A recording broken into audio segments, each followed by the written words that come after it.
伫当地时间14暗，这南太平洋岛国斐济有一个5星级的度假村，有7名外国游客伫酒吧啉酒了后，有可能是这酒精中毒所来住院。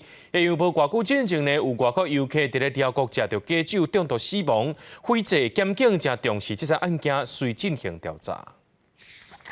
斐济旋罗海湾是热门的旅游景点。当地时间14暗时，有4个澳洲籍、1个美国籍，也甲另外2个外国籍游客，拢总7个女性去出名的华威斐济度假村参加婚礼。因伫游泳池边的酒廊啉鸡尾酒了后，陆续出现胃胃甲肚的中毒症头，个人喙部白烂、样形发作。另外1个人耳仔流血，7个人拢互人送医治疗。 Yes, it's very difficult to take a call at 11 o'clock at night and your daughter and granddaughter are away and your daughter says that they've been poisoned and they're in hospital. It's your worst nightmare, really.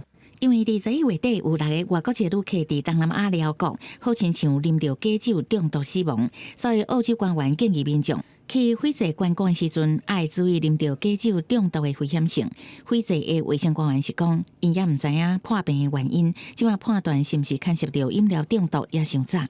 If Australians are travelling, be very alert to the potential risks, in this case around drink spiking and alcohol poisoning. Don't leave your drinks unattended. Pay attention when your drinks are being mixed and get urgent medical help if you suspect that something is wrong. 根据了解，除了外国旅客，另外也有至少1个当地人嘛，因为同款的事件住院。斐济检警随展开调查。澳洲外交部表示，有2个澳洲家庭当地接受自斐济领事馆的协助。纽西兰外交部表示，目前也无收到任何援助的请求。公司新闻新乐培编译。